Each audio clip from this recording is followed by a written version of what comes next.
Hello all. इस video series में हम आपको सिखाएंगे how to draw histology diagrams very easily. कैसे हम बहुत इजी तरीके से ड्रॉ कर सकते हैं। So let's start. First we have to draw the perichondrium like this. Like this you have to draw the perichondrium, the fibrous layer of perichondrium on both sides, upper and lower, like this. The fibrous layer of perichondrium we will draw like this. Then we will draw the cellular layer of perichondrium like this. These are the chondroblast. 2 to 3 layers of chondroblast.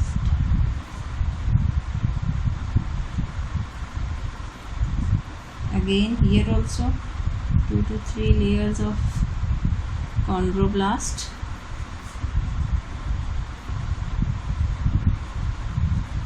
These are the flat cells.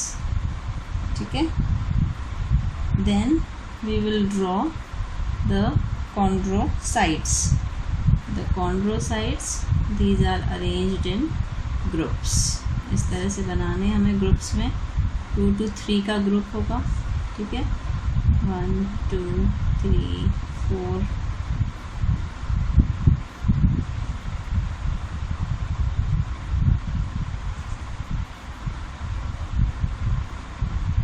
5 can also be there.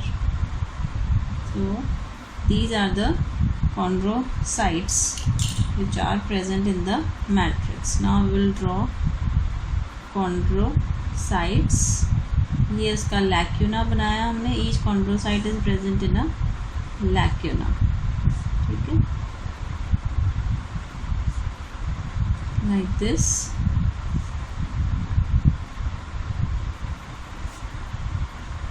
In each and every lacuna we have to draw the chondrocyte. और chondroblast के लिए हम थोड़ा सा flat nucleus बनाएंगे. ठीक है,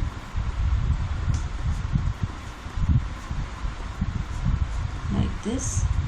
Now we will draw the territorial matrix like this.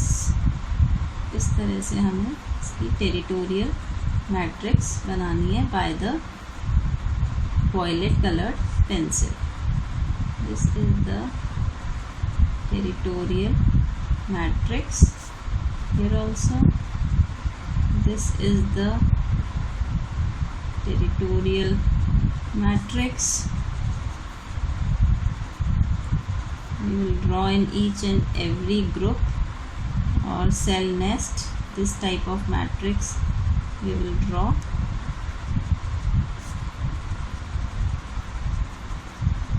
These are the isogenous groups.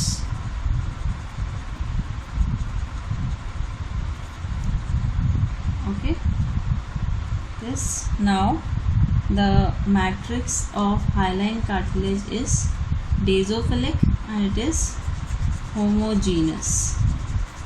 So we will fill it with the violet pencil. और ब्लूइश कलर का इसका मैट्रिक्स बनाना होता है. ठीक है, like this we will draw.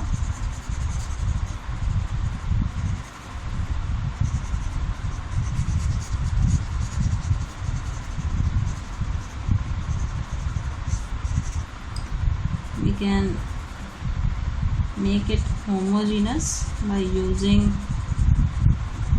a cotton or by using our hands like this. That will make the matrix somewhat homogeneous.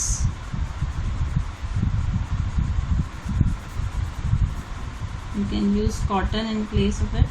आप cotton भी use कर सकते हैं. मैं अपने फिंगर यूज़ कर रही है. Okay, like this. Now we will label it. Now this is the perichondrium. These are the chondroblasts. This is the fibrous layer and this is the cellular layer of perichondrium. Now this is the cell nest. These are the chondrocytes. This is the interterritorial matrix, which is homogeneous. This is the territorial matrix.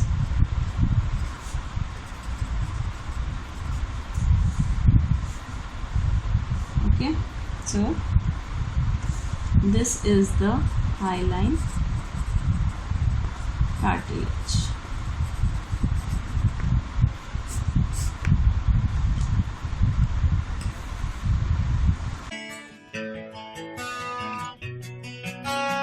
Elastic cartilage में outer most होती है perichondrium.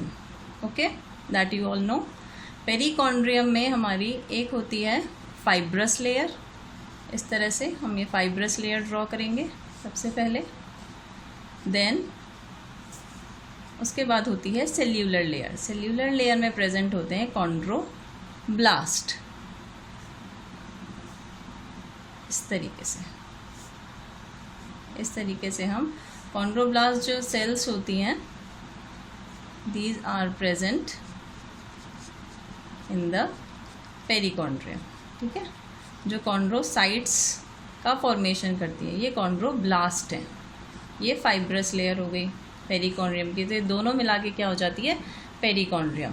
Then elastic cartilage में हमें क्या draw करने हैं, chondrocytes. For chondrocytes ये कोई नेस्ट फॉर्म में अरेंज नहीं होते. कोई जैसे हमने हाइलाइन कार्टिलेज में देखा था, वहाँ पर ग्रुप्स में अरेंज थे chondrocytes. But in elastic cartilage chondrocytes arrange होते हैं अलग अलग. They are not arranged in groups में अरेंज नहीं होते हैं. They are arranged singly. ठीक है, ये इस तरह से हमने सिंगल कॉन्ड्रोसाइट्स, ये हमने अभी लैक्यूना ड्रॉ करा है. लैक्यूना मीन्स एक स्पेस जिसमें कॉन्ड्रोसाइट्स प्रेजेंट होते हैं. ओके, नाउ हम ड्रॉ कर रहे हैं इसमें elastic fibres. Elastic fibres means थोड़ी सी वेवी अपीयरेंस होती है. ठीक है, बहुत कम ब्रांचिंग प्रेजेंट होती है, बहुत ज़्यादा ब्रांचिंग नहीं होती है. सो इस टाइप से हमने इलास्टिक फाइबर्स ड्रॉ कर दिए हैं. देन हम हर एक लैक्यूना में वी विल ड्रॉ कॉन्ड्रोसाइट. ठीक है, कॉन्ड्रोसाइट ड्रॉ करने के लिए हम इसमें पहले एक थोड़ा सा लिलैक कलर से कॉन्ड्रोसाइट ड्रॉ कर रहे हैं. देन हम उसका न्यूक्लियस ड्रॉ करेंगे. ये इस तरह से हमने कॉन्ड्रोसाइट ड्रॉ कर दिया है. एक लैक्यूना में प्रेजेंट है. लैक्यूना मीन्स जो खाली स्पेस दिखाई दे रही है, ये कॉन्ड्रोसाइट है. और ये जो आउटलाइन है, इसके बीच की स्पेस जो है, इसको हम बोलते हैं लैक्यूना. सो नाउ आपको पता है कि लैक्यूना क्या है. Lacuna is the space between chondrocyte and this line. ठीक है, ये चीज़ जो है वो लैक्यूना है. तो हमने हर लैक्यूना में, हर स्पेस में एक कॉन्ड्रोसाइट ड्रॉ कर लिया है. ठीक है, then we will draw nucleus of each and every chondrocyte. ठीक है, with this violet pencil. Violet pencil means जो न्यूक्लियस है वो हेमाटोक्सिलिन स्टेन लेगा, ब्लूइश स्टेन लेगा. हेमाटोक्सिलिन कौन सी डाई होती है, ये बेसिक डाई होती है. और ईओसिन क्या होती है, एसिडिक डाई होती है. हेमाटोक्सिलिन बेसिक डाई है, मीन्स वो एसिडिक कंपोनेंट्स को स्टेन करेगी. एसिड जैसे न्यूक्लियस में होते हैं आरएनए, डीएनए. आरएनए की फुल फॉर्म क्या है, राइबो न्यूक्लिक एसिड. डीएनए की फुल फॉर्म क्या है, डीऑक्सी राइबो न्यूक्लिक एसिड. तो वो एसिड है, इसलिए हेमाटोक्सिलिन जो है वो बेसिक डाई है, तो उसको स्टेन करती है तो ब्लू कलर आता है. जबकि जो साइटोप्लाज्म होता है उसमें बेसिक कंपोनेंट्स होते हैं, इसलिए ईओसिन उसको स्टेन करता है. इसलिए हम साइटोप्लाज्म बनाते हैं पिंक कलर से. न्यूक्लियस हम हमेशा बनाते हैं विद द वॉयलेट पेंसिल. ठीक है, हम इधर कॉन्ड्रोब्लास्ट के भी न्यूक्लियस हमने बना दिए हैं। फाइब्रस लेयर में हमें थोड़े बहुत फाइब्रोब्लास्ट के न्यूक्लियस दिखाई दे सकते हैं। अब ये जो मैट्रिक्स बची है उसको हमें इओसिनोफिलिक अपीयरेंस देनी है, ठीक है। लैक्यूना में एंट्री नहीं होनी चाहिए। ये हमें मैट्रिक्स इसकी इओसिनोफिलिक बनानी है, ठीक है। लैक्यूना को खाली रखना है। इन बिटवीन जो स्पेस है, लैक्यूना तो खाली रहना चाहिए क्योंकि वो लैक्यूना है, खाली स्पेस है, तो वहाँ पे हम कोई स्टेन नहीं देंगे। बाकी जो पूरा मैट्रिक्स है इलास्टिक कार्टिलेज का वो इओसिनोफिलिक होता है, ठीक है। तो इस तरह से you have to fill it with this lilac pencil. So like this you have to fill the matrix with the eosinophilic color, ठीक है। ये हमने lilac pencil से पूरा स्टेन कर दिया है। Now we will label it. ये क्या है? पेरिकॉन्ड्रियम। पेरिकॉन्ड्रियम, इसकी हमने 2 लेयर्स बना दी हैं, ठीक है। Fibrous layer and this one is the cellular layer. This is perichondrium, उसकी 2 layers हो गई, ठीक है। These are the chondroblast. These are the chondrocytes in lacuna. ये क्या है? elastic fibers, ठीक है। And what is this? This is elastic cartilage. I think ये आपके लिए बहुत सिंपल है and you can all draw this diagram very easily. Thank you.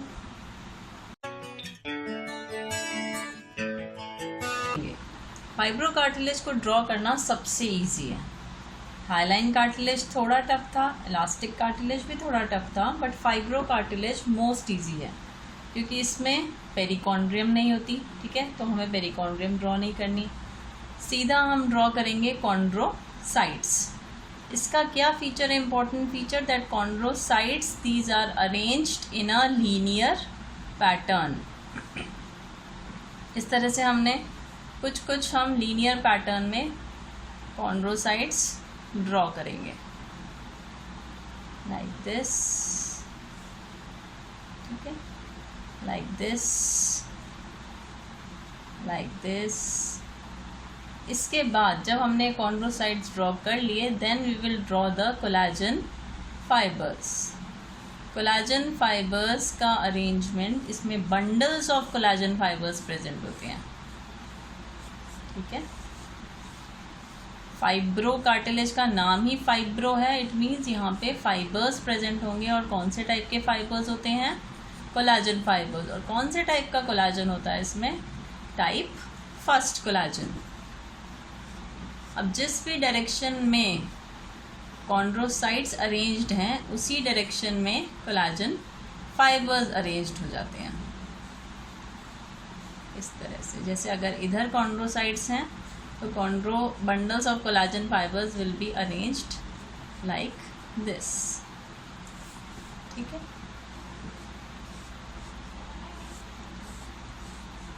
Here you can again draw chondrocytes in a linear pattern, linearly arranged chondrocytes, ठीक।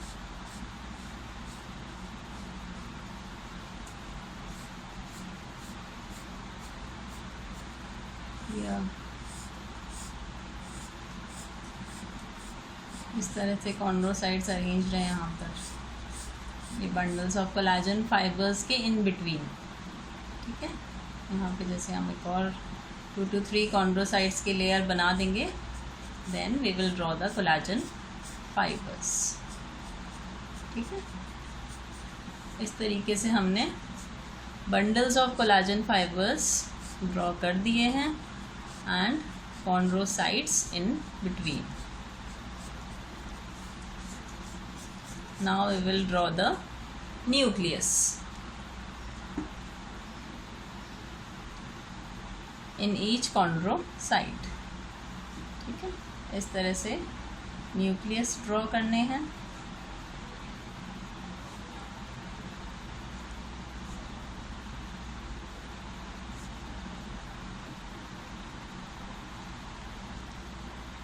इसके बाद इस तरह से कोलाजन फाइबर्स हमने हर डायरेक्शन में ड्रॉ कर दिए हैं. Then some fibroblast nucleus can also be present in between the collagen fibres. ये हम कुछ कोलाजन फाइबर्स के बीच बीच में फाइब्रोब्लास्ट के न्यूक्लियस ड्रॉ कर सकते हैं. Okay, now we will label this. These are the chondrocytes. These are the bundles of collagen fibers, and this is